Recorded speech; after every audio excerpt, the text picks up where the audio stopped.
Hi friends good morning जय जगन्नाथ। तो मु सकाल सकाळू एबे ना गोटे भल अभ्यास रे परिणत कर सारे। मु सकाल सकाळू सब बेले हट वाटर टिके पीए। तो ये किछि दिन हम जुआणी सहित पान मधुरी आ जीरा को राति भिजे दूची सकाळे नख उषुम करके मु पीऊँगी।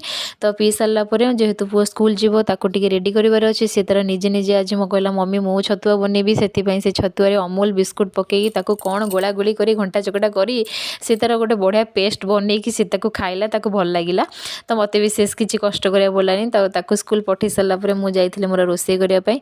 तो रोसे आज जेहेतु रविवार था आज घर किसी आईंष आन से खाली टिके जह्नी कषा प्लेन डाली सहित भातटे खाईदी माँ पु शोई पड़ू। शोक उठला माँ पु पार्क गलु। तो पार्क रे टिके बुलाबुली है मो पु टिके खेलकूद कला ता सांग मान सहित न्यू न्यू सांग मिलगले। तो खेलकूद कला मुझे मोर चलू थाए नजर भी रखु थाए। नजर न रखिले कौन हम आज्ञा। आम जाए माँ पु सीधा पहुँचलु मॉल। तो जेहेतु 2 दिन रहा गणेश पूजा तो गणेश पूजा टिके आयुष ड्रेस किनी फेरला बेलू टिके आइसक्रीम गोटे खाई माँ पुओ तापर आसी घर धरथिलु आ रहिली। जय जगन्नाथ।